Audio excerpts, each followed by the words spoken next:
Recording in progress. Nous sommes en train d'enregistrer. Bonjour à tous, à toutes qui me regardaient en direct, plutôt toutes, qui me regardaient en direct, en différé, pardon. J'imagine que je vais avoir des tous aussi.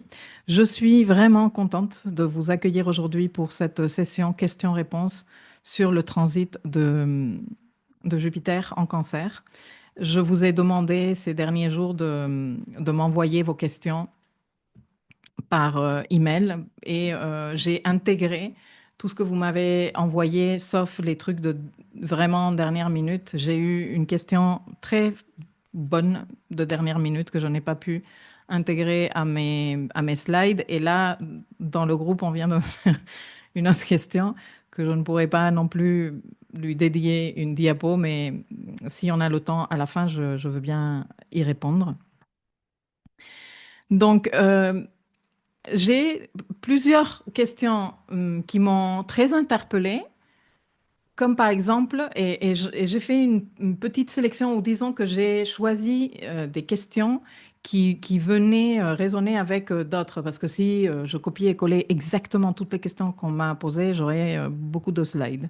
Donc, j'ai essayé de faire ça concentré. Et on m'a posé des questions sur la musique que j'emploie pour les exercices et la musique que je mets de fond. Hum, on m'a dit c'est quoi l'album, c'est quoi l'artiste. Alors, c'est pas un album, c'est une playlist. C'est d'ailleurs une playlist que j'ai créée quand mon soul dog, mon chien d'amour, est parti en octobre 2023. Et moi, j'utilise énormément, je suis un être profondément émotionnel. Et je me sers beaucoup de l'art en général pour canaliser mon émotion et m'aider à évacuer ça de mon intérieur parce que ce n'est absolument pas salutaire pour moi ni pour personne d'ailleurs de garder tout ça intérieurement. Et j'ai créé cette playlist. euh, et je n'ai pas envie de vous la partager, c'est vraiment une playlist très privée, mais je peux vous renvoyer quelques titres pourvu que vous me disiez quel est exactement le thème qui vous interpelle. Ensuite, j'ai eu une quantité époustouflante pour moi. Hein, j'ai pas eu non plus 1800 questions au sujet, mais j'ai eu quand même plusieurs questions sur l'utilité de l'énergie cancer. Et je me suis dit, waouh, moi je pense que je l'ai expliqué suffisamment bien dans la masterclass.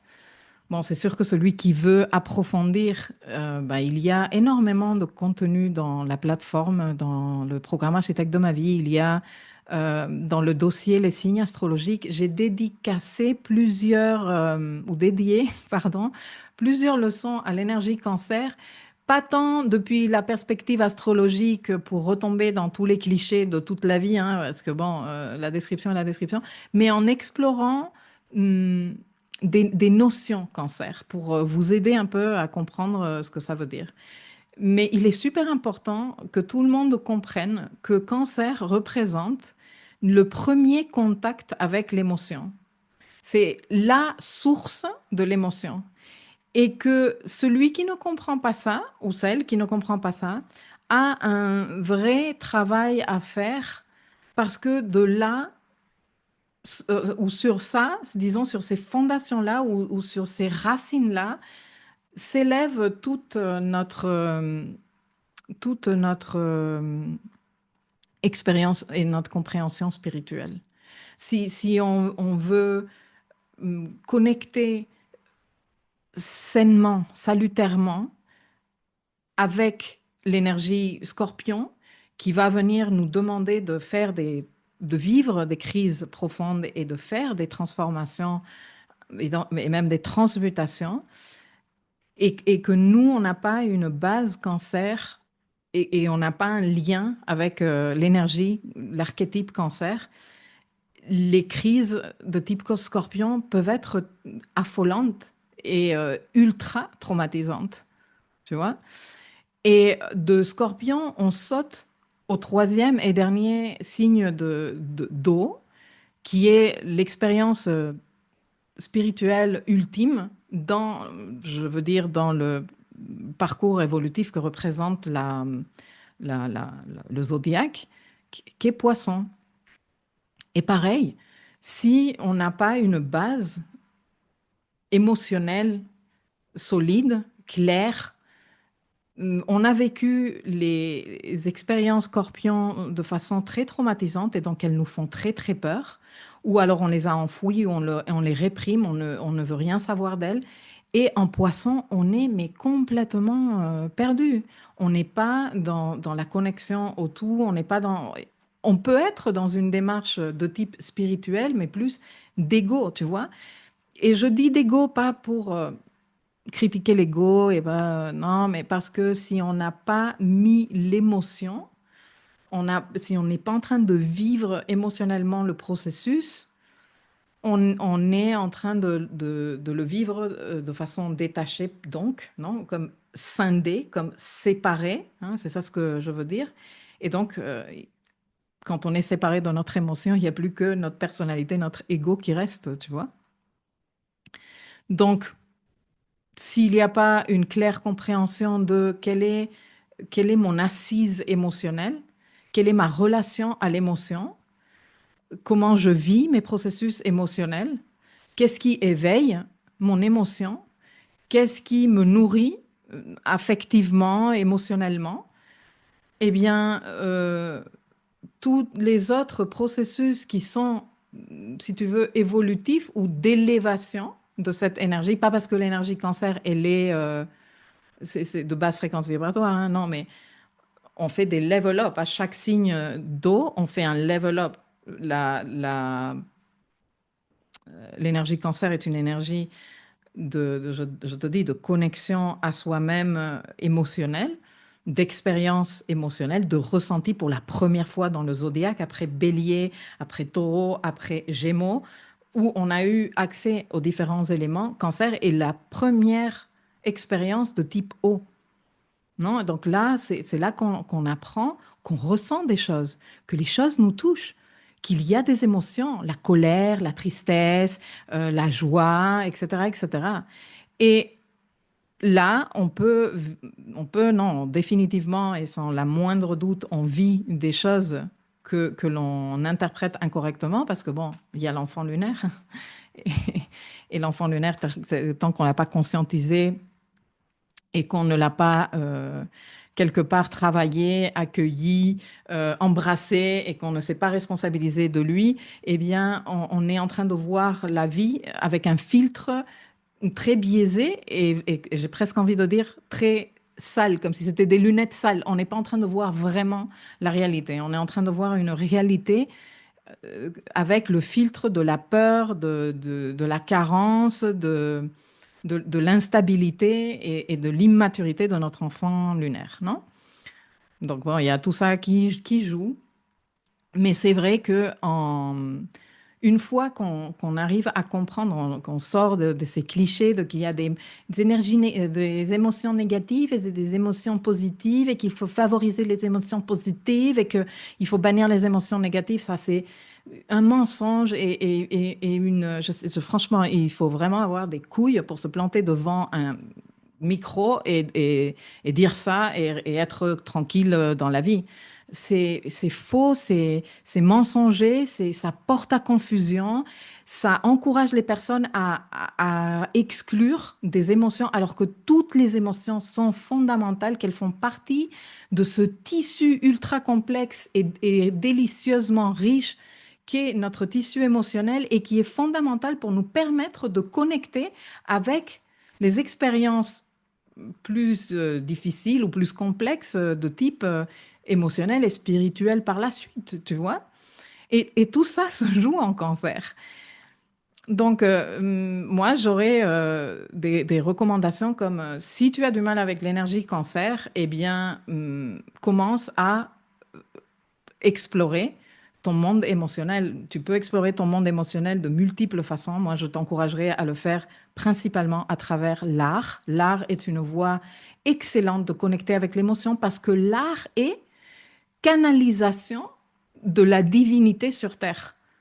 Tu vois, la musique est d'inspiration divine. La photographie est d'inspiration.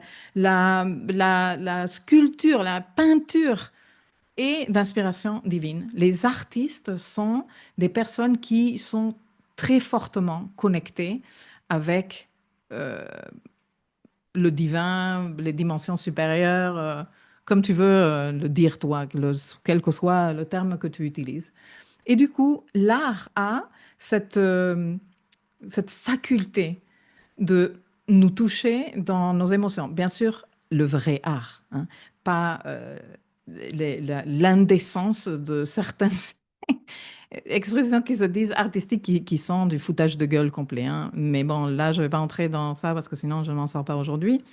Mais pour terminer sur ce point de l'énergie cancer et ces multiples questions qui me sont arrivées par différentes voies de je ne comprends pas, non, je ne saisis pas quelle est l'importance de cancer, quelle est l'utilité. On m'a même demandé, et moi, waouh, ben, l'utilité, c'est de que tu te souviennes que tu n'es pas un morceau de chair avec des muscles, des tendons et des os qui circule dans cette terre pendant, si tu as de la chance, 80 ans, et après, tout est fini.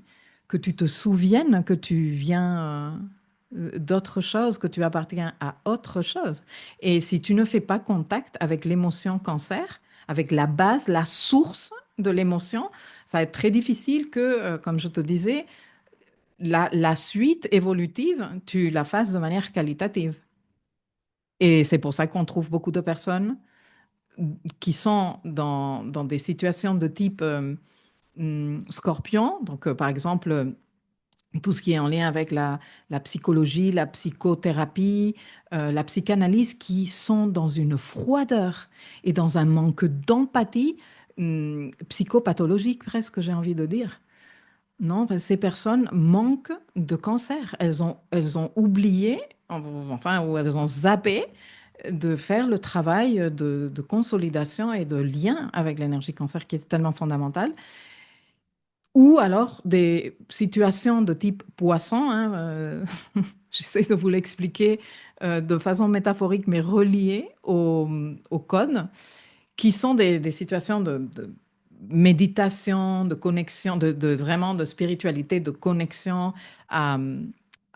au tout, au divin, et qui sont dans des discours d'ego spirituel, parce qu'ils ne sont vraiment pas en train de faire l'expérience émotionnelle. Ils ne peuvent pas la faire. En poisson, tu ne peux pas faire l'expérience spirituelle si tu n'as pas construit l'expérience émotionnelle. Bon, j'espère que je m'explique. Il y a un commentaire qui dit: Waouh, merci Milkaya, je comprends super bien avec un Saturne en cancer en maison 4, Nord en 8 avec Neptune et Lune, Jupiter rétrograde, Cérès rétrograde, Junon rétrograde et Poisson en 12. Bah voilà. Heureusement que quelqu'un me comprend. Donc, du coup, je vais maintenant commencer à traiter les questions une par une, comme on me les a envoyées. Alors, je veux vous dire quand même quelque chose. J'ai deux questions très personnelles que je vais aborder en premier parce que j'ai juste un commentaire. Je ne vais pas transformer cette session questions-réponses en consultation privée, mais je ne vais pas non plus laisser la personne comme ça et j'ai envie de lui donner mon avis et ma perspective des choses. Et ensuite, j'ai des trucs, j'ai des questions qui me paraissent super intéressantes et qui reviennent souvent, aussi bien en consultation. Et je me suis dit, c'est tellement intéressant que je vais y répondre. Mais, je vais commencer par la première, hein. J'ai vraiment envie de répondre à la toute première question qu'on m'a envoyée, parce qu'en plus, on me l'a envoyée méga flash, hein. J'ai envoyé le replay et je pense 24 heures plus tard, c'était la première question qu'on m'a faite. Je vais répondre en priorité. Donc, allons-y. Alors, cette personne m'explique qu'elle a le transit de Jupiter qui se fait pour elle en maison 1 parce qu'elle a l'ascendant Vénus et le Soleil en cancer. Euh, elle m'explique d'autres emplacements. Je ne vais pas te les expliquer ici nécessairement parce que ce n'est pas vraiment nécessaire. Elle me dit que depuis 2018, date à laquelle d'ailleurs elle et moi on s'est connus avec le voyage de Vénus en Scorpion, c'était le premier voyage que j'animais euh, pour un, pour une audience francophone et c'était vraiment joli. Ce voyage était vraiment très très joli. Et donc elle m'a dit depuis cette date, j'ai vécu un processus très fort de transformation. J'ai changé de travail, de maison, d'amis, je me suis séparée, j'ai trois chiens, trois chats, un chien. Euh, et en fait, rien n'a vraiment changé. C'est comme si c'était un sas entre avant et après, d'intégration, de questionnement et de libération aussi. Et je sais que mon présent est le résultat de mes choix passés. Mon futur dépend aussi de ce que je choisis aujourd'hui. Et on est dans ce genre de, comment dire, de réflexions sont vraiment très en lien avec le moment que nous sommes en train de vivre présentement. Donc, on est aujourd'hui le 6 août 2025. C'est l'anniversaire de mon frère. Et je lui ai pas souhaité l'anniversaire. Bon, je vais l'appeler tout à l'heure. Et donc, le 6 août 2025, nous sommes en pleine saison Lion, avec ce Mercure qui est toujours rétrograde en Lion. Nous sommes en train de nous poser des questions. Nous nous préparons pour de très forts changements dans les temps qui viennent, là, en 2026. Et cette saison Lion est un preview de ce qui arrive. Et nous sommes nombreux à nous poser des questions comme ça de, OK, je sais d'où je viens et je sais que mon présent répond à ce que j'ai choisi dans le passé. Et je sais que ce que je fais aujourd'hui construit mes souvenirs de mon futur moi, tu vois. Donc, qu'est-ce que je veux construire? Et ça, je trouve que c'est très joli. Donc, elle dit, alors je choisis aujourd'hui, maintenant que je me connais, je sais ce qui me fait vibrer, je sais ce qui me fait sentir mal. Et donc, elle a envie de partir dans une aventure, s'acheter un camping-car, prendre ses animaux, parcourir et s'arrêter dans les villages pour aider les gens à guérir leurs blessures. Et elle ne sait pas exactement la forme exacte que ça prendra, mais voilà, il y a ces ingrédients-là dans sa soupe de son futur soi. Et du coup, elle me pose cette question que tu vois affichée à l'écran. J'ai besoin de me former à une technique de soin pour accompagner autrui vers un soulagement. Aurais-tu un site à conseiller? Les mémoires passées, les messages des anciens, les liens, le transgénérationnel me parlent. OK. Moi, je n'ai pas vraiment de site à conseiller. Malheureusement, je dis malheureusement parce que c'est vrai qu'il y a une petite brèche à ce niveau-là. Je ne me suis pas du tout formée en français à rien de ce que je transmets en fait.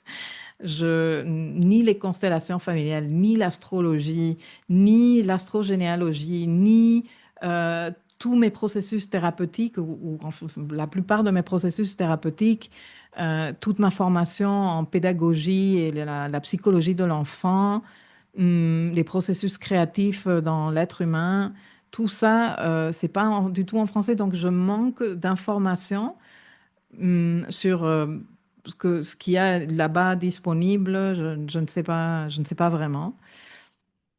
De manière générale, si les mémoires passées, les messages des anciens, les liens, le transgénérationnel te parlent, moi, je t'encouragerais à, à explorer tout ce qui est thérapie transgénérationnelle, tout ce qui est psycho, euh, euh, généalogie, pourquoi pas astrogénéalogie,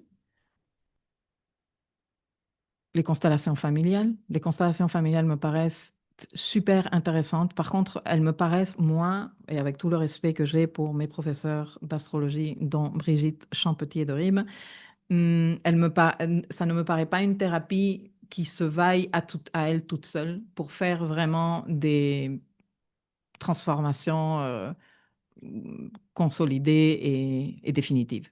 Je pense que c'est un énorme outil pour comprendre des dynamiques inaccessibles autrement, franchement. Mais après, il faut vraiment un accompagnement un peu plus solide à un niveau psychothérapeutique pour atterrir tout ça, lui donner sens, l'ordonner, non, et l'intégrer. Mais donc, du coup, je te recommanderais plutôt dans ce sens-là si c'est ce qui t'appelle. Mais au final, ma réponse pour toi serait pourquoi ne pas faire de ça un processus chironien? Et quand je t'explique, enfin, quand je dis ça, je me réfère au mythe de Chiron. Qui- hum, Lorsque nous voulons travailler, lorsque nous sommes appelés à travailler pour aider les autres, tu vois, pour représenter une certaine forme de thérapie pour les autres, même si nous ne sommes pas tous, disons, thérapeutes comme l'ordre des médecins nous oblige à le définir. Quand tu es dans le soin à la personne, que ce soit à travers les massages, que ce soit avec un tirage de tarot, que ce soit avec, je ne sais pas moi, l'étude du transgénérationnel, les constellations familiales. Enfin, il y a tellement de disciplines qui sont d'ordre thérapeutique. Pour moi, il est fondamental. Enfin, tu ne peux pas fonctionner en cohérence si toi, tu n'as pas fait le chemin de Chiron. Parce que s'il y a un point de notre thème qui est grandement thérapeutique, c'est justement Chiron. Et Chiron est ce professeur qui nous dit, vis l'expérience, trouve ta médecine, guéris-toi, ou tu vois, aie un bon sens de ce que cette médecine fait pour toi, comment elle te fait du bien, comment elle te soulage, comment elle fait sens pour toi. Et à partir de là, transmets-la ou forme-toi pour la transmettre aux autres. Il n'y a pas de, comment dire, façon de faire plus puissante que celle-là quand on veut devenir thérapeute ou on veut proposer un service thérapeutique. Donc en fait, au lieu de te dire à quoi pourrais-je me former, mon invitation serait à te dire qu'est-ce qui reste à blesser en moi, qu'est-ce qui reste à guérir en moi, ou quelle est cette histoire que j'ai encore à guérir avec moi-même en lien avec les mémoires passées, les messages des anciens, les liens. Tu pourrais peut-être travailler avec les registres akashiques. Je me rappelle très très bien de ta lune en Gémeaux qui est quand même très importante. Et donc tout ce qui est communication, non? Avec, en plus, ta lune en Gémeaux en maison 12, si je ne m'abuse. Tout ce qui est communication avec les plans invisibles, ta lune en Gémeaux serait enchantée, tu vois, et le faire avec ce sérieux que la conjonction à Saturne, dont je me rappelle également très bien, lui donne. Mais au lieu de dire quelle serait une bonne idée, c'est toi trouve, toi explore.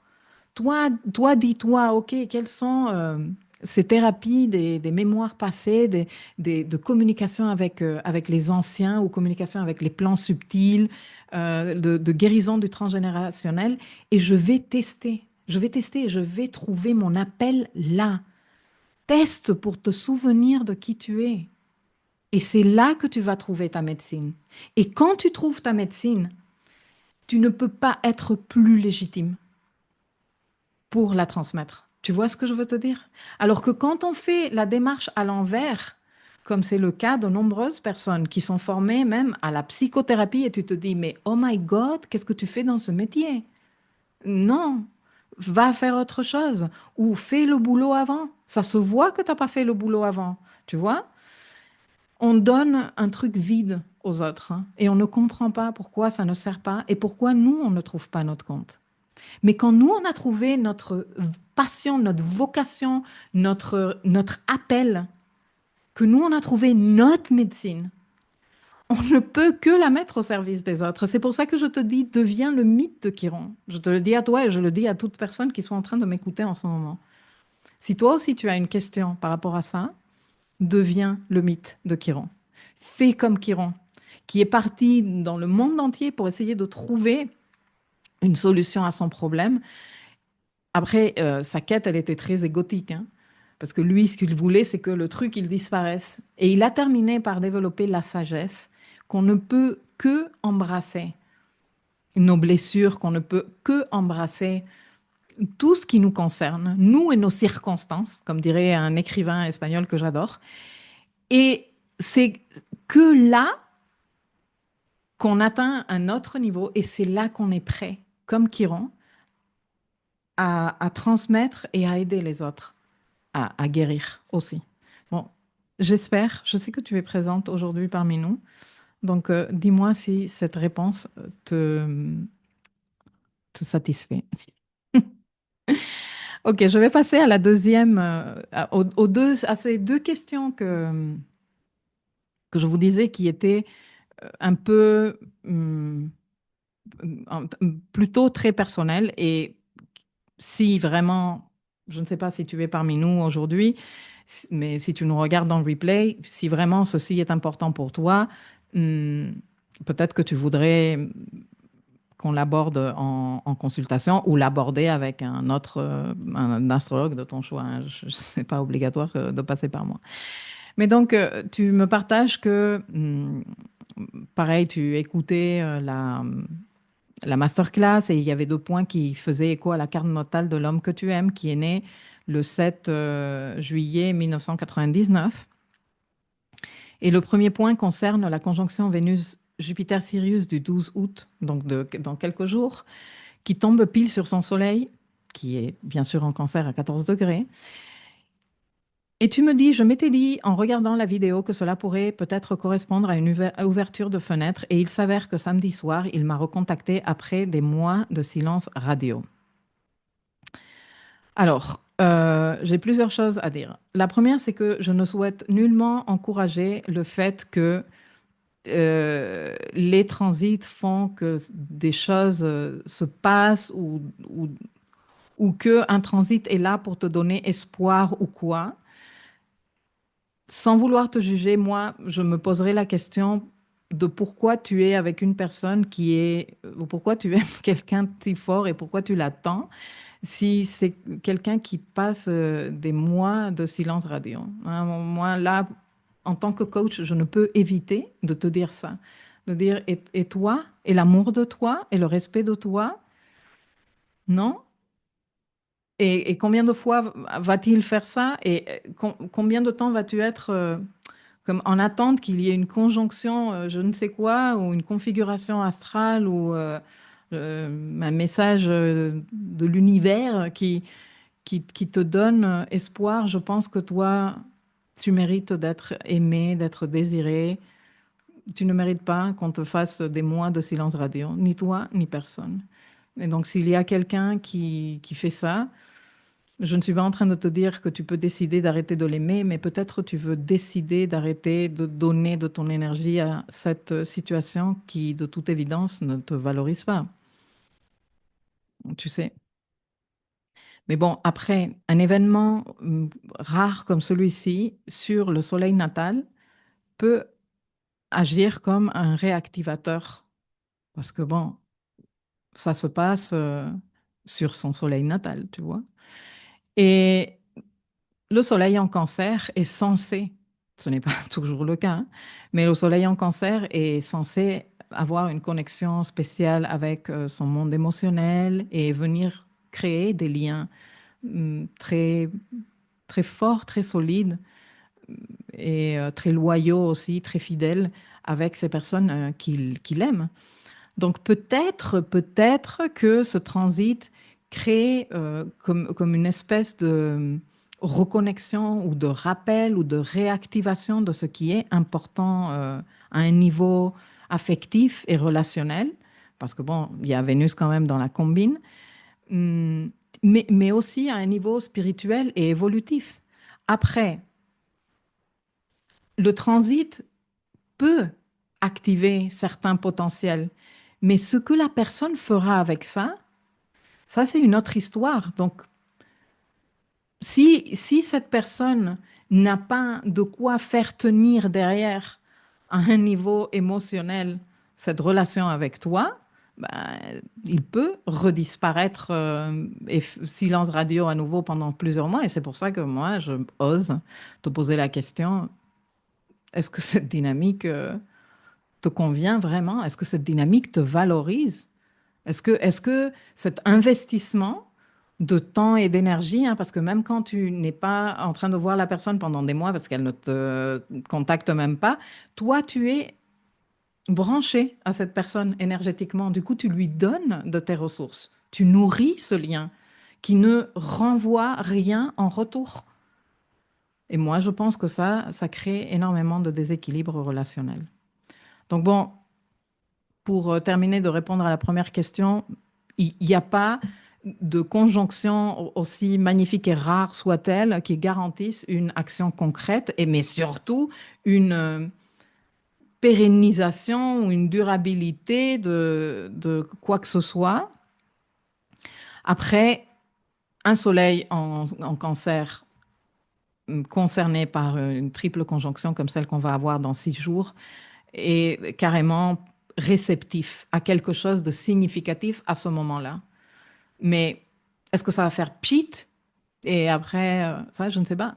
Déjà, je ne connais pas son thème, je ne connais pas les caractéristiques de votre relation, je ne connais absolument rien de cette personne.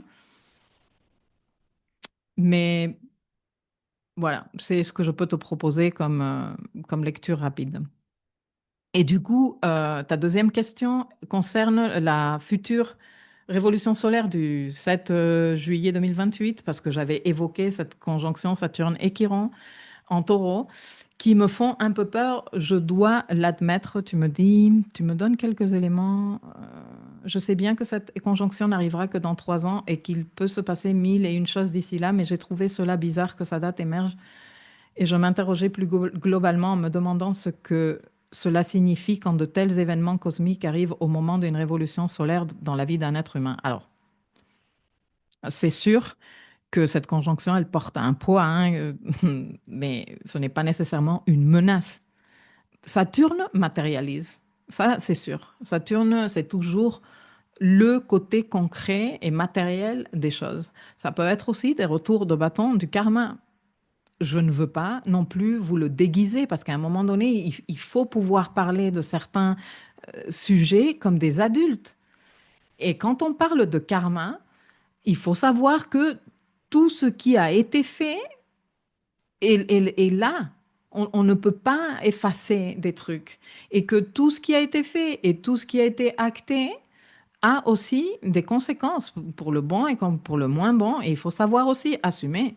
Mais ça, on le vit tous les jours. Tu vois, du moment où on parle de karma, tout le monde fait aïe aïe aïe. Mais non, mais si toi, par exemple, je sais pas, tu avais prévu de manger du poulet ce soir et que tu l'as congelé dans ton congélateur et tu pars le matin et tu oublies de sortir le poulet, eh bien, tu arrives le soir et le poulet, il est toujours congelé. Cause-effet. En gros, c'est ça, le karma. Et non, c'est pas non, oh, Dieu me punit ou l'univers, le cosmos me punit parce que non, tu as juste pris une décision ou une non-décision et ça a eu un effet. Euh, Ça, c'est aussi en lien avec Saturne. C'est pour ça qu'on parle du karma matériel. Alors, Saturne demande un ordre, un respect des temps réels et organiques, une responsabilité, tu vois, un sérieux, un respect de soi-même aussi. C'est super important, le respect de soi-même. Et je vous ai déjà donné la lecture avec Chiron. Et, et donc, bien sûr que ça peut représenter des épreuves qui vont faire appel à la maturation, certainement à la guérison du corps, peut-être. Et ça va jouer aussi dans le domaine de la valeur personnelle parce que ça se passe en taureau. Et de la réconciliation avec le corps, avec la dimension corporelle, avec la dimension matérielle, parce que tout ça est en lien avec Taureau. Et les façons de se sécuriser, matériellement principalement, mais quand on trouve une sécurité matérielle, eh bien, on est sécurisé émotionnellement aussi. Donc, dans une révolution solaire, bien sûr que ceci a un impact, mais ce que l'on peut absolument pas faire, c'est lire ça tout seul. Genre, de toute la révolution solaire, la seule chose qu'on a sortie, c'est cette signature. Ben non. Que fait le Soleil? Avec quelle planète il est en contact dans la révolution solaire? tu vois, il faut lire l'ensemble de la révolution solaire. Donc, c'est sûr que cela arrive pile le jour de sa révolution solaire. Ça veut dire que l'année qui démarre pour lui à ce moment-là sera une année à un niveau Saturne, donc karma, très importante. Mais ça ne veut pas dire qu'elle soit nécessairement lourde, parce que Saturne, il donne aussi, il laisse des récompenses. Quand toi, tu as su te saturniser, quand toi, tu as su, quand toi, tu as comment dire, tes dossiers en ordre, il y a, il y a, il y a pas de négativité implicite dans Saturne. Le problème de Saturne, c'est quand on le comprend comme l'enfant lunaire. Tu vois, l'enfant lunaire, il a peur. L'enfant lunaire, il a peur tout le temps par défaut. Donc, aïe, aïe, aïe, il y a Saturne qui arrive, va me taper sur les doigts. Mais non, Saturne, il te dit, bon, ils sont où tes devoirs? Ah bah, ils sont ici, c'est bien, super, allez, bye. Ah bah tiens, 20 sur 20, c'était trop bien. Ouais, merci. Ou bon, c'était un peu nul à la fin, tu l'as fait un peu à la va-vite, non? Donc, il faut refaire la dernière partie. Mais tu vois, c'est pas toujours mauvais avec Saturne. Si on le vit avec l'enfant lunaire, si, c'est mauvais. Mais bon, concrètement, pour cette question, une signature de ce type ne peut pas être lue en dehors du thème entier de la révolution solaire. Elle ne veut pas dire que c'est quelque chose de lourd qui arrive. Ça va être chargé de sens, ça c'est sûr. Ça va peut-être indiquer un tournant majeur dans les affaires de la maison Taureau, de nous tous, mais il faudrait voir ben, quelle est la maison de la révolution solaire qui correspond à Taureau et quelle est la maison natale qui correspond. Enfin bref, il faut faire une étude de tout ça que je ne peux pas te livrer ici et que je te recommande, si ça t'intéresse suffisamment, que tu fasses étudier par un astrologue qui s'y connaît.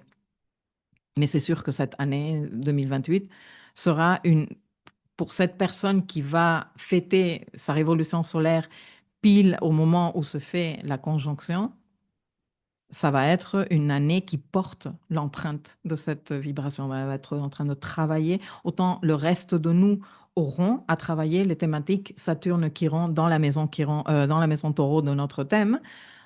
Autant ces personnes qui sont touchées, genre si tu as une planète, la Lune, pile là où Chiron et Saturne vont faire leur conjonction, tu seras touché plus particulièrement. Et si tu es en train de fêter ta révolution solaire, ben, cette signature, elle est inscrite dans le thème de ta révolution solaire. Donc, elle t'accompagne pendant l'année entière. Voilà ma réponse. J'espère que ça te, ça te satisfait. J'adore quand tu imites l'enfant lunaire face à Saturne. Ok, merci, c'est très beau. Absolument d'accord. Vivre l'expérientiel, je comprends.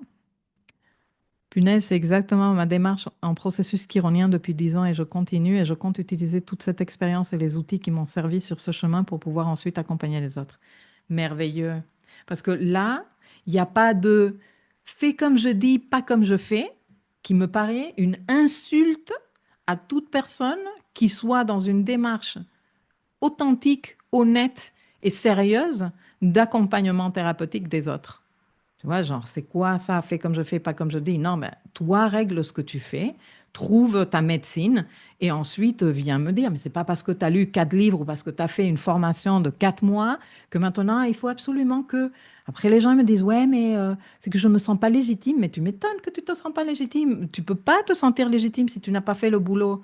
Et tu ne peux que te sentir légitime quand tu as fait le boulot parce que tu sais que ça marche, que tu n'en es la preuve vivante. Tu vois ce que je veux te dire?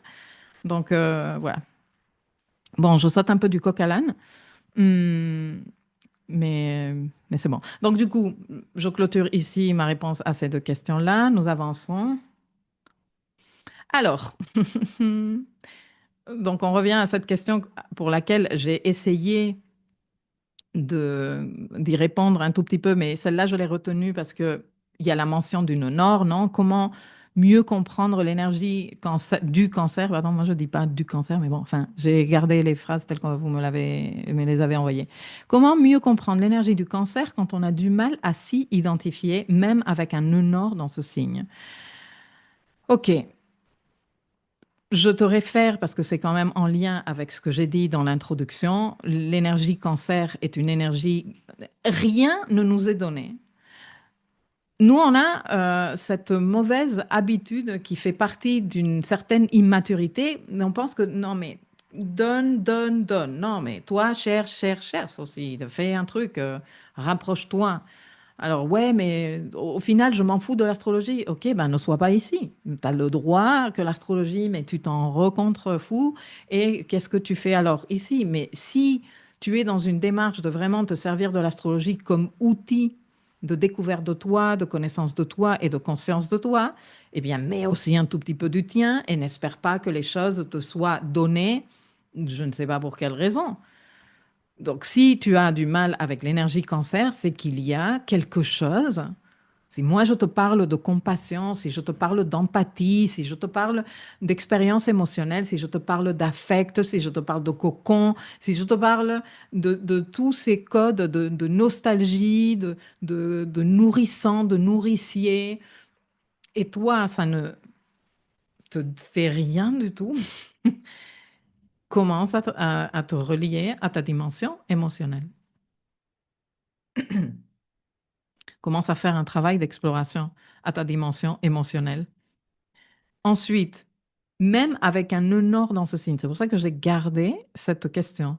Comment ça, même avec un nœud nord? Le nœud nord est un point évolutif et le signe dans lequel il se trouve représente, par défaut, pour nous tous, un mystère et un défi d'entrée. C'est genre, non, comme nous, la première partie de notre vie, nous sommes très, très, très, très, très contrôlés par notre enfant lunaire et que l'enfant lunaire, il aime les certitudes et le confort, nous, on est ne sudisés. On est du côté de notre sud et on regarde le nord, genre, c'est quoi ça? Non, ça ne m'intéresse pas. Non, oula, ça va pas se passer bien. Non, moi, je reste ici dans le sud. Mais c'est à un moment donné de nos vies qu'on se dit, ça me fatigue, hein. Je m'observe dans mes schémas. À un moment donné, il faut que je fasse un truc pour sortir de ça. Et c'est là l'appel du nœud nord. Alors, normalement, le nœud nord nous appelle avec les retours nodaux ou carrément avec les transits sur le nœud nord. Et c'est là que il se passe un truc, il nous arrive une opportunité et on la saisit. Et là, on goûte pour la première fois à l'énergie du nœud nord.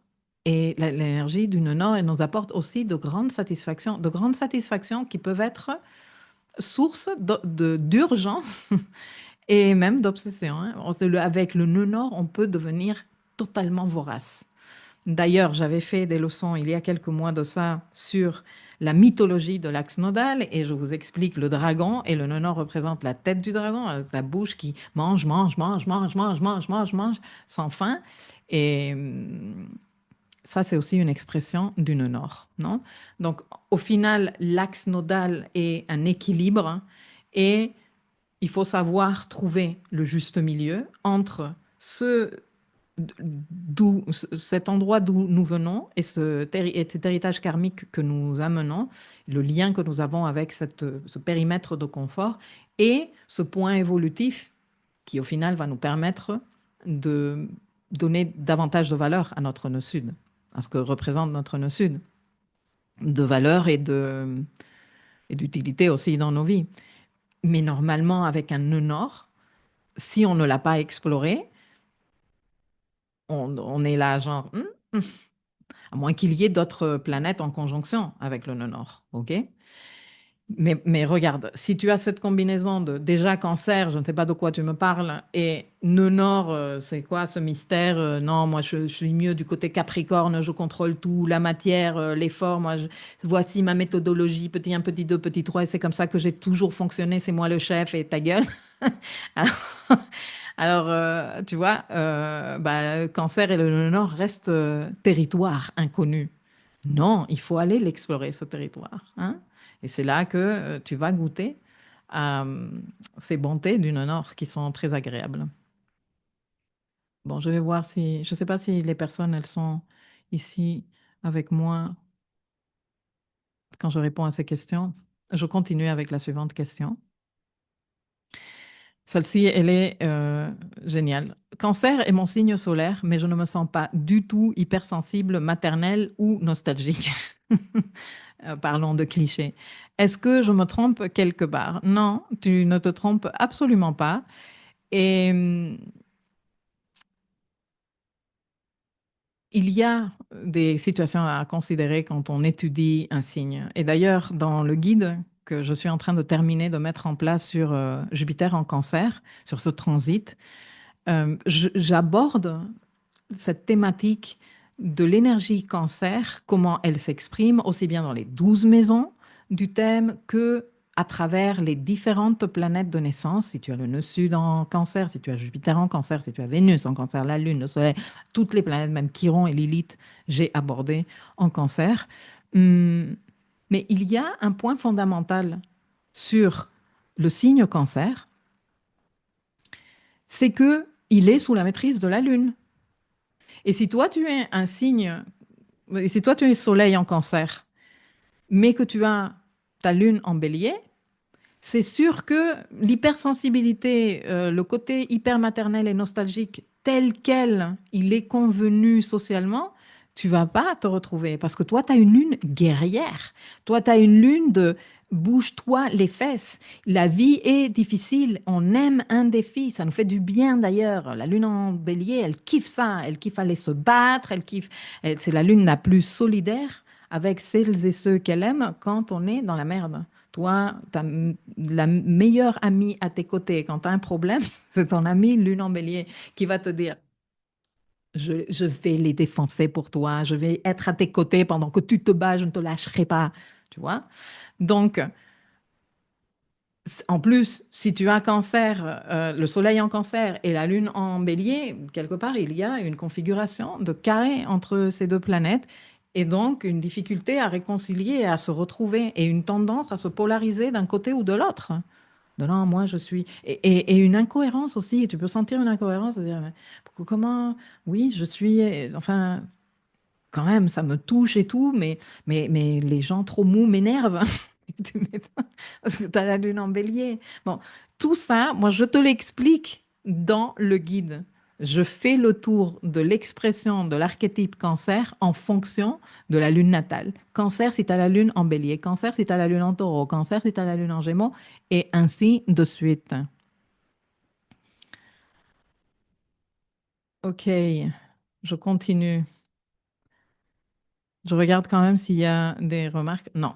Alors, la suivante question est, je sens que je suis très cancer dans ma manière d'être, mais ce n'est ni mon soleil, ni mon ascendant. C'est normal. J'adore quand vous me posez la question, c'est normal. En plus, c'est comme un style. C'est comme un style français ou francophone que de poser cette question. Alors, oui, parce que tu peux avoir un amas planétaire en cancer. Moi, je ne suis pas soleil en cancer, mais j'ai plusieurs éléments en cancer, dont mon nœud sud et dont mon Mercure, qui est d'ailleurs directement touché par la conjonction Vénus-Jupiter-Sirius. Et, et quand tu as un amas planétaire en cancer, ça fait un poids énergétique en cancer. Ou alors euh, quand tu as une importante partie de ta maison 1 en cancer, même si tu n'as pas l'ascendant en cancer, dis-toi que tu as l'ascendant dans les derniers degrés taureau, mais que tu as quand même une partie, une grande partie de ton thème, de ta maison 1, pardon, en cancer, ça peut jouer aussi. Et peut-être qu'il faudrait voir aussi, parce que bon, tu ne m'as pas dit où est ton soleil, ni rien du tout, mais il faudrait voir aussi si par progression, tu as des planètes, il y a un concentré de planètes qui s'est fait en cancer pour toi. Les planètes progressées bougent dans le zodiaque et tu peux ne pas, disons, tu peux avoir un Soleil en taureau et Mercure en gémeaux et Vénus en taureau aussi et te retrouver quelques vingtaines d'années plus tard avec tout ce petit monde en, en cancer. Et là, à dire, ah, mais pourquoi je résonne tellement avec l'énergie cancer? Je ne suis absolument pas cancer, moi. Ben voilà. Mais tu as un amas secret en cancer. Donc, il faut étudier le thème. Peut-être que tu as aussi d'autres planètes personnelles, hein. Peut-être que ton soleil ni ton ascendant, mais tu as Mars, tu as Vénus, tu as Mercure, le nœud sud. Mhm. Donc, ce n'est pas une question de normal ou pas normal, c'est une question de ta lune. Je ne l'ai même pas évoqué, mais toi, tu n'as pas parlé de ta lune dans ton commentaire. Mais peut-être que ta lune, elle est en cancer. Si ta lune, elle est en cancer, eh bien, tu as une lune en domicile très, très forte, très présente. Et je crois que c'est la suivante question, elle est en lien avec ça. Ben voilà. Alors, j'ai la lune en cancer, donc en domicile. On dit que la lune en cancer est forte et bien placée, c'est vrai, elle est en dignité. Mais pour moi, c'est une vraie montagne russe émotionnelle. Au lieu de me sentir stable ou nourrie, je me sens ultra submergée émotionnellement. Est-ce normal? Est-ce qu'il y a quelque chose que je ne comprends pas? Oui, je pense que ce que tu ne comprends pas,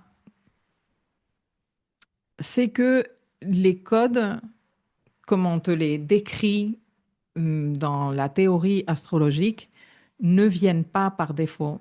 Et moi qui pratique par choix hum, inconditionnel une astrologie centrée sur l'individu et de type évolutif, hein, parce que pour moi c'est important que, que quelconque outil qu'on utilise pour travailler sur nous-mêmes nous serve d'accompagnement dans notre processus d'apprentissage et évolutif. Moi, j'aime pas les condamnations, j'aime pas non plus qu'on me range dans un tiroir, par exemple. J'aime pas ranger les personnes dans les tiroirs. Et du coup, avec une lune en cancer, eh bien, c'est sûr que ta lune, elle est en domicile. Ce qui veut dire que, pour moi, je ne sais pas toi, qu'est-ce que tu as lu ailleurs, mais si ta lune est en cancer, toi, tu es venu faire un énorme travail de connaissance, de compréhension et d'acceptation radicale de ta dimension émotionnelle. Et cela implique un énorme travail, énorme, je te jure. J'ai accompagné pendant très longtemps des lunes en cancer et c'est énorme le boulot que ça demande, mais c'est très satisfaisant aussi. C'est un travail de embrasser inconditionnellement l'enfant lunaire et de comprendre que tu viens avec une lune en cancer, tu viens être une antenne de l'énergie cancer sur Terre. Alors c'est sûr que quand tu ne sais même pas à quelle fréquence, sur quelle fréquence tu te branches, tout vient te toucher, tu es là à la merci de absolument tout ce qui se passe. Et c'est pour ça que tu es appelé à faire un travail de recentrage sur toi, de poser des limites, de te connaître, de mieux te connaître, de t'assumer, d'identifier quand est-ce que tu es en train de te raconter des salades de l'enfant lunaire, d'où viennent ces salades, parce qu'elles ne sont pas gratuites. Les salades qu'on se raconte avec notre enfant lunaire et notre Pluton et nos points de passé ne sont jamais gratuites. Il y a des histoires dans le passé qui expliquent que nous, on est ce récit dans notre tête. Alors, est-ce que ce récit, il est fidèle à la réalité telle qu'elle s'est passée? Non.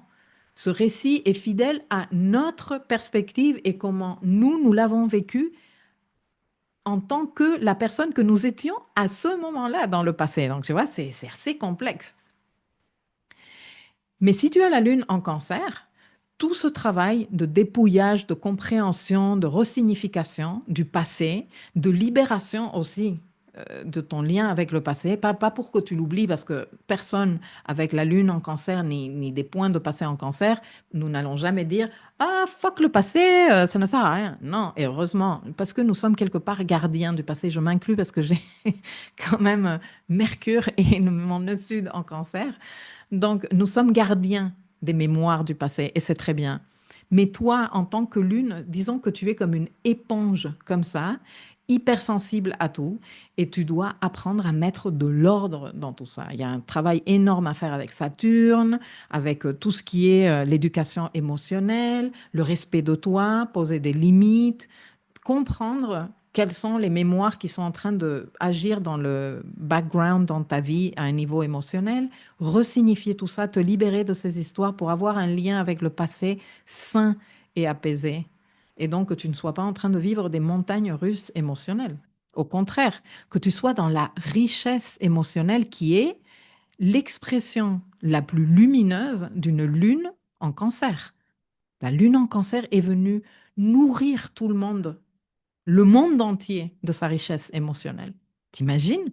Mais bien sûr que si cette lune, elle ne s'occupe pas d'abord d'elle-même, si elle ne sait pas subvenir à ses besoins, si elle ne sait pas poser des limites et dire d'abord moi et après je m'occupe du monde entier, cette lune, elle termine en burn-out, elle termine agacée, elle est genre, j'en ai marre, je me sens abusée par le monde entier. Mais ce n'est pas une question que le monde entier abuse d'elle par défaut. C'est que elle ne sait pas poser les limites. Non? Et ça fait partie du travail avec l'enfant lunaire. Et les montagnes russes, elles vont bien mieux quand on a su poser des limites, quand on a su donner priorité à ses besoins, quand on a su travailler avec la Lune et avec Saturne. Voilà pour ma réponse à cette question. J'espère que ça vous conviendra. Alors, j'ai une question. Par rapport à la Lune en cancer et l'énorme travail sur sa dimension émotionnelle demandée pour évoluer, est-ce que c'est la même chose pour un ascendant cancer avec une Lune en poisson? Bon, ce, n- ce ne sera pas exactement la même chose parce qu'on ne vit pas pareil l'énergie cancer avec la Lune qu'avec l'ascendant, forcément. Et la Lune, elle est beaucoup plus intense dans ce sens-là parce que c'est le point de passé le plus fort. En tout cas, celui avec lequel on a un lien le plus fort, parce que bon, je me suis moi-même, je me suis moi-même repris intérieurement. J'ai dit non, quand même, Lilith, c'est les plus costauds, Lilith. Mais c'est avec la Lune qu'on a ce lien immédiatement. Donc c'est sûr que quel que soit le signe, si on a la Lune dedans, ce signe représente un véritable chantier pour nous d'apprendre à nous respecter, d'apprendre à nous aimer, d'apprendre à devenir nos meilleures mamans, qu'on soit homme ou femme, d'apprendre à poser des limites, à nous poser des limites et apprendre à les respecter, à dire non, mais ma limite, elle est là. Et je la respecte. Je ne suis pas en train d'engueuler les autres parce que toi, tu ne respectes pas mes limites. Moi, j'apprends à dire non. Non, mais la lune, elle a trop peur de dire non. Parce que si elle dit non, ben, on va pas l'aimer, tu vois. Bon, bref, on a toutes ces histoires avec la lune que je vous ai expliquées dans toutes les leçons sur la lune dans le dossier lune, justement. Et l'ascendant, c'est quand même un tout petit peu différent. Il y a moins d'intensité. L'ascendant, il est dans une démarche que je décrirais un peu de maladresse au début de sa vie parce que l'énergie de notre ascendant est très importante pour nous. En plus, il y a toute comment dire, une dimension de l'ascendant qui s'inscrit dans le système familial et l'astrogénéalogie et comment notre ascendant compte vraiment pour un travail quelque part de rééquilibrage ou de rappel d'énergie qui sont en déséquilibre dans le système familial. Et ça, quand on commence à étudier les thèmes et qu'on en fait l'étude systémique, c'est super intéressant aussi. Donc, l'ascendant parle vraiment de cette énergie est importante, mais nous sommes très maladroits au début avec cette énergie. On ne sait pas vraiment comment s'y prendre, donc on part un peu sur les bords, non? Et donc toi, peut-être en tant qu'ascendant cancer, excessivement émotionnel, et non, mais je ne sais pas qu'est-ce qui m'arrive. Moi, avec mon ascendant Capricorne, j'ai pu à un moment donné donner une image de personne ultra froide, alors que rien à voir avec moi, hein, mais ultra froide, ultra sérieuse, voilà, tu vois. Donc, ça, c'est quand nous sommes en train de faire des explorations de notre ascendant que nous ne connaissons pas. C'est pas une énergie que nous connaissons très bien. C'est aussi un point de futur, comme le nœud nord, si tu veux. Voilà, j'espère que j'ai répondu à ta question. Et bon, si tu as ta lune en poisson, eh bien, tu seras très intéressé parce que, voilà, ascendant et maison 1 en cancer avec la lune en poisson, ce n'est pas du tout la même chose qu'ascendant et maison 1 en cancer avec une lune en taureau. Et ça, je l'ai abordé dans les leçons qui seront à disposition avec le guide de Jupiter en cancer.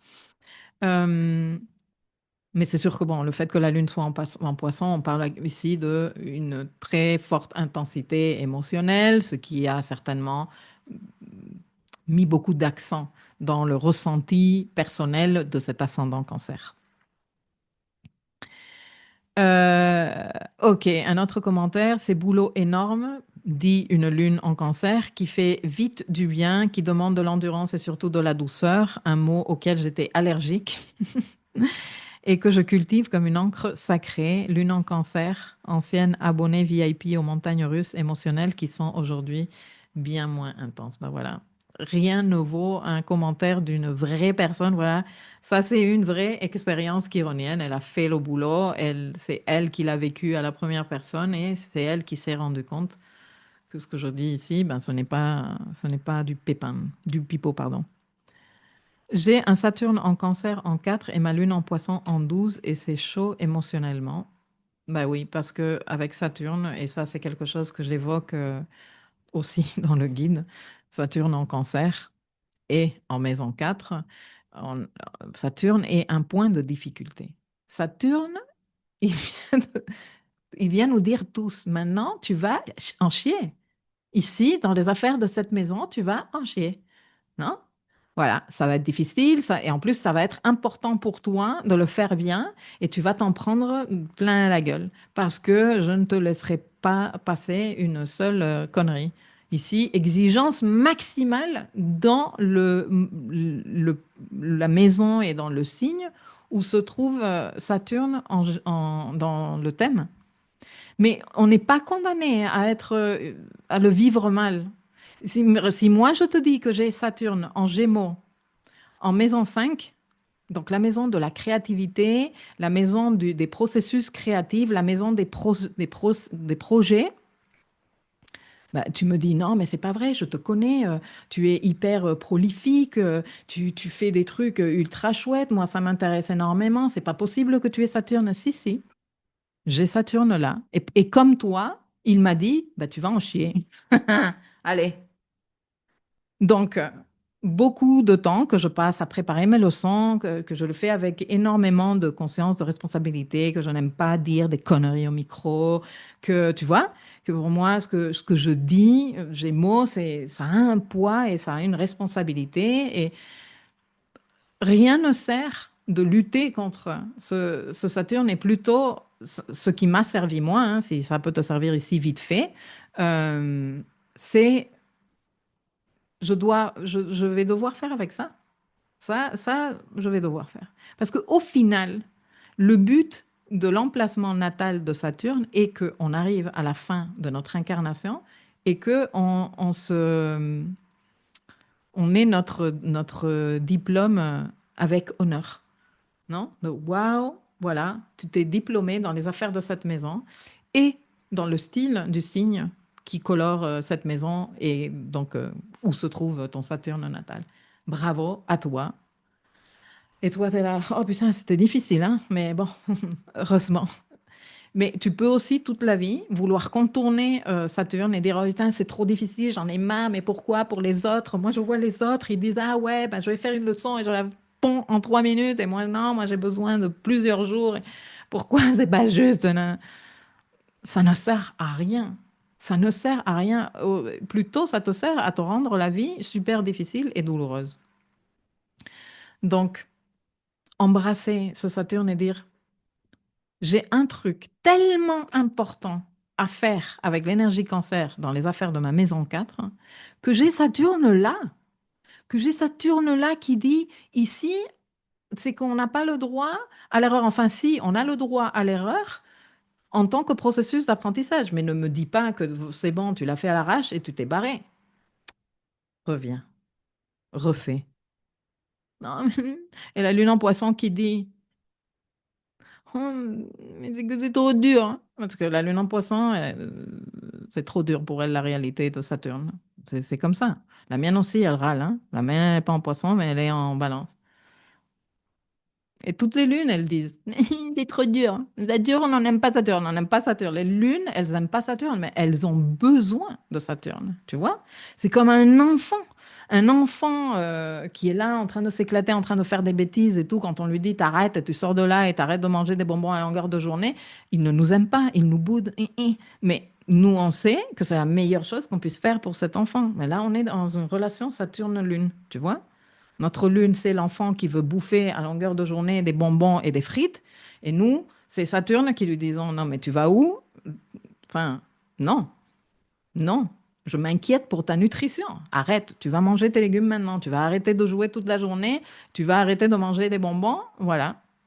Donc c'est ça le lien.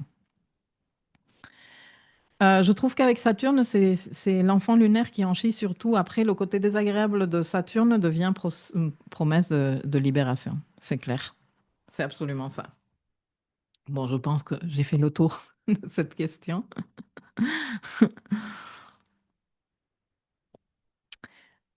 Alors, cette question m'a paru aussi intéressante. Où est-ce que je l'ai?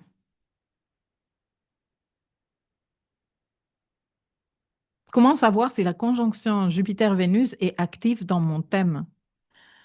Alors, la conjonction Jupiter-Vénus sera active dans ton thème, quoi qu'il en soit. Parce que la conjonction, d'ailleurs, on met normalement la planète plus lente d'abord. Donc, ce serait la conjonction Vénus-Jupiter. Elle est cadeau pour tout le monde. Cadeau pour tout le monde. Plutôt, la question qu'il faut que tu te poses, c'est est-ce que, où est-ce que toi, tu as les 14 degrés cancer dans ton thème? Dans quelle maison? Dans quelle maison? Et savoir que on va en avoir en plus deux de ces conjonctions. On va en avoir une là en août 2025 à 14 degrés cancer et en conjonction avec Sirius. Je lui ai fait une capsule. Je n'avais pas pensé à faire cette capsule. Je ne l'avais pas annoncée. Mais je lui ai fait une capsule bonus à la suite de la masterclass où quelqu'un m'a demandé, cette triple conjonction tombe dans mon nœud sud.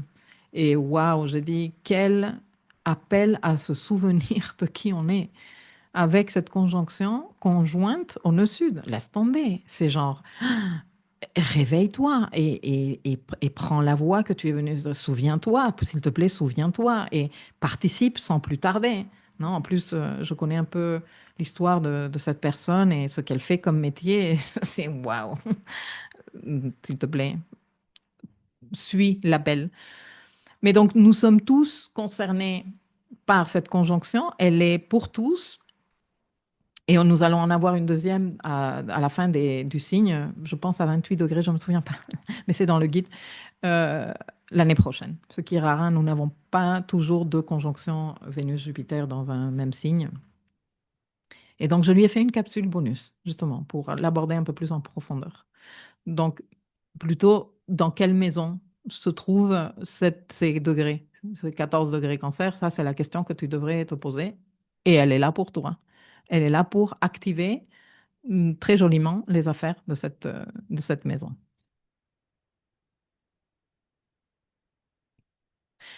OK, cette question est difficile à répondre rapidement, mais je tenais quand même à la répondre.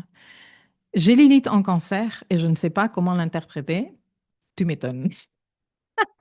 Ce placement aussi complexe dans un signe aussi vulnérable me déroute. Je ne l'aurais pas expliqué mieux que toi. Est-ce que tu aurais une grille de lecture à proposer? Alors, Lilith, comme tu l'as bien évoqué, est un code très complexe. Donc, je ne peux pas te partager une grille de lecture comme ça, vite fait. Ce que je peux te dire, c'est que je lui ai dédié à Lilith en cancer, dans la description des planètes en cancer que j'ai faite, je lui ai dédié bien plus de 10 minutes, parce que c'est quand même très complexe. Lilith parle d'un karma très important que nous nous sommes engagés à travers notre contrat sacré à libérer. Et c'est un karma que nous venons, c'est un karma d'héritage par lignée féminine, non? En cancer, ce karma est en lien avec tout ce qui correspond à l'archétype cancer.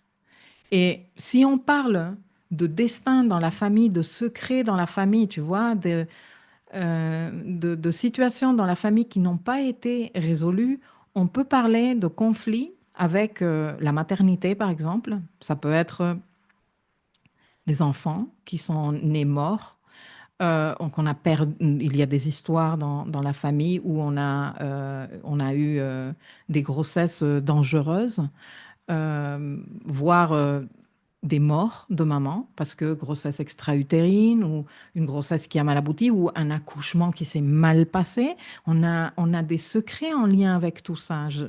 J'aborde tout ça plus en détail, enfin plutôt en détail pour que chacun retrouve, parce que l'intérêt avec Lilith n'est pas que je te dise, ah bah Lilith elle est comme ça et nanana, et Lilith en cancer c'est ça, mais que chacun de nous aille faire sa recherche bio logique, biographique, pardon, hum, pour comprendre quelles sont ces histoires dans la famille. Et c'est pour ça qu'on peut ensuite se servir de tous ces outils qui nous permettent de fouiller un peu dans les secrets et le destin de nos ancêtres, de savoir, si on ne les a pas racontés, hein, parce qu'il y a des familles, par exemple, moi j'ai une maman cancer, donc c'est un archive historique des histoires de la famille.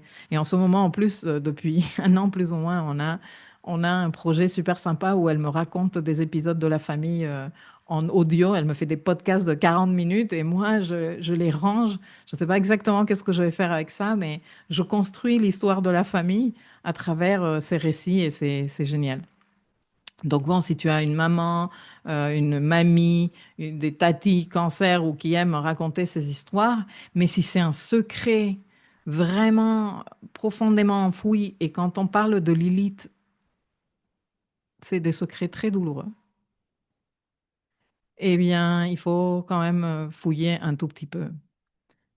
Mais le fait qu'il y ait ce secret dans la famille et que toi, tu te sois engagé avec ta Lilith en cancer à venir briser ce karma, implique plusieurs choses. Déjà que tu vas avoir affaire avec l'ambivalence de Lilith. Nous avons tous une Lilith et nous avons tous une gestion à faire de notre ambivalence lilithienne. Parce que Lilith est à la fois fascination, mais vraiment fascination pour les affaires de la maison et du signe dans lequel elle se trouve, mais mépris aussi. C'est cette ambivalence avec laquelle il faut composer. Il y a aussi une dimension d'auto-sabotage importante avec Lilith, avec laquelle il faut aussi composer. Mais si on ne sait pas tout ça, eh bien, on se dit que de toute façon, on n'est pas là pour être maman, que les personnes excessivement maternelles nous saoulent, mais en même temps, elles nous fascinent. Tu vois, il y a comme ce double jeu toujours avec Lilith qui demande beaucoup, beaucoup d'acceptation, de compassion, d'amour de soi et un grand respect pour le destin de la famille, enfin de nos ancêtres qui ont vécu ces épisodes super douloureux, hein, parce que les épisodes Lilith ne sont pas des épisodes faciles.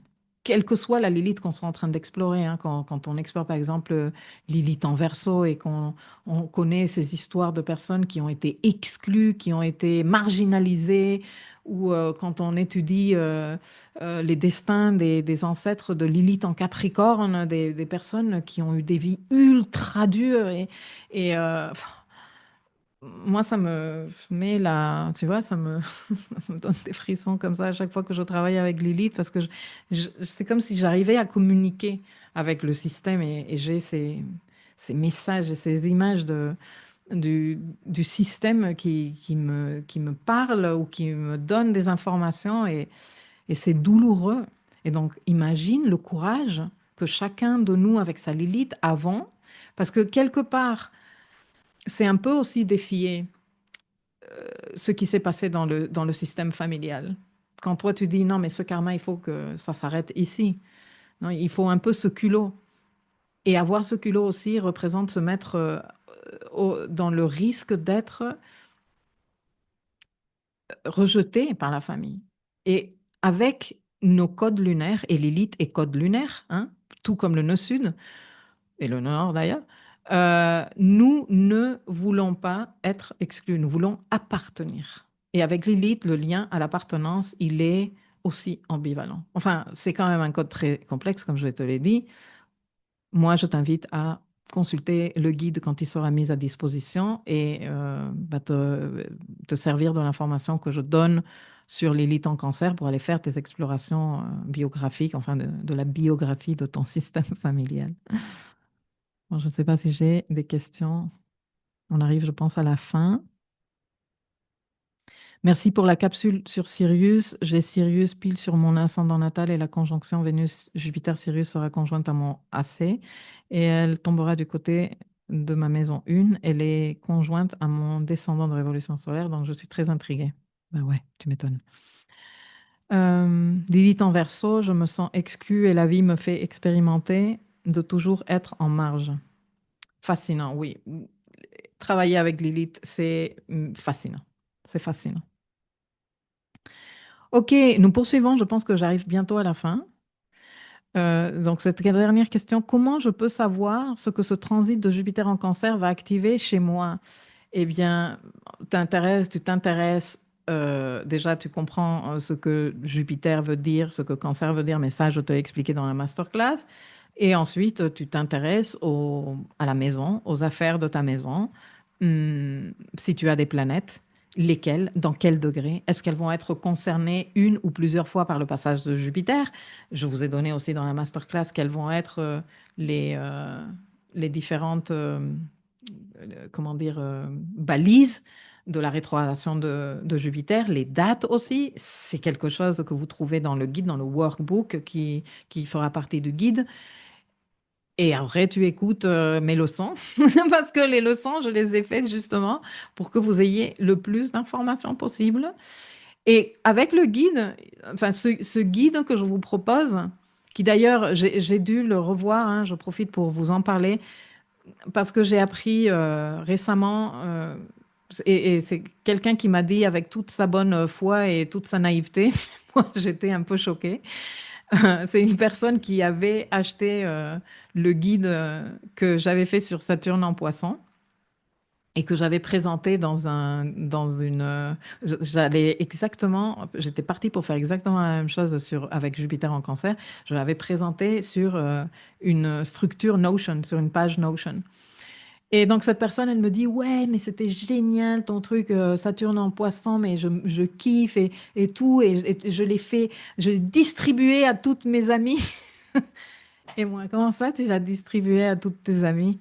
Euh, ah, elles ont adoré aussi. Et moi, non, mais c'était un truc payant, tu vois. Mais j'ai l'impression, enfin, je lui ai pas fait savoir parce que je ne vais pas chercher le conflit.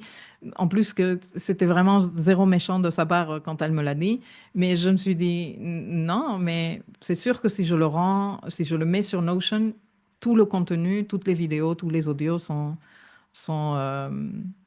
partageable avec tout le monde et j'ai quand même envie de protéger un tout petit peu le contenu, ne serait-ce que par la maintenant quantité d'heures. J'ai dédié plus de 105 heures de travail à la création de ce contenu. Et c'est pas encore fini parce qu'il faut que je termine de peaufiner des trucs avant de vous envoyer le guide. Donc, je voudrais quand même préserver un tout petit peu. Et donc, ce que je vais faire, c'est le mettre dans la nouvelle plateforme. Ça va être dans un dossier à part, Jupiter en cancer. Et là, il y aura accès au workbook qui sera aussi disponible sur Notion. Tant pis pour ceux qui le partageront. Et j'espère que les personnes qui le recevront en cadeau sauront faire un bon usage. Mais au moins, tout le reste du contenu, toutes les capsules audio où j'aborde en détail tous les codes seront un petit peu plus protégés. Voilà. Donc, ouais, ça, je te l'explique dans ces leçons, si tu as des planètes et dans les maisons où se tient ce transit. Et je pense que j'ai fait le tour. Ben voilà, j'ai fait le tour. Je pense que je n'ai plus du tout de questions de votre part, donc je vais arrêter ici l'enregistrement. Merci de m'avoir accompagné en direct et je vous retrouve bientôt. Moi, je me prépare à partir en vacances. Mais avant ça, j'ai plein de trucs à terminer, de ficeler. Je vous retrouverai pour les rencontres en direct à la rentrée. Et juste un truc, l'achat du guide inclut également les 2 rencontres de suivi en fonction du transit de Jupiter en Cancer.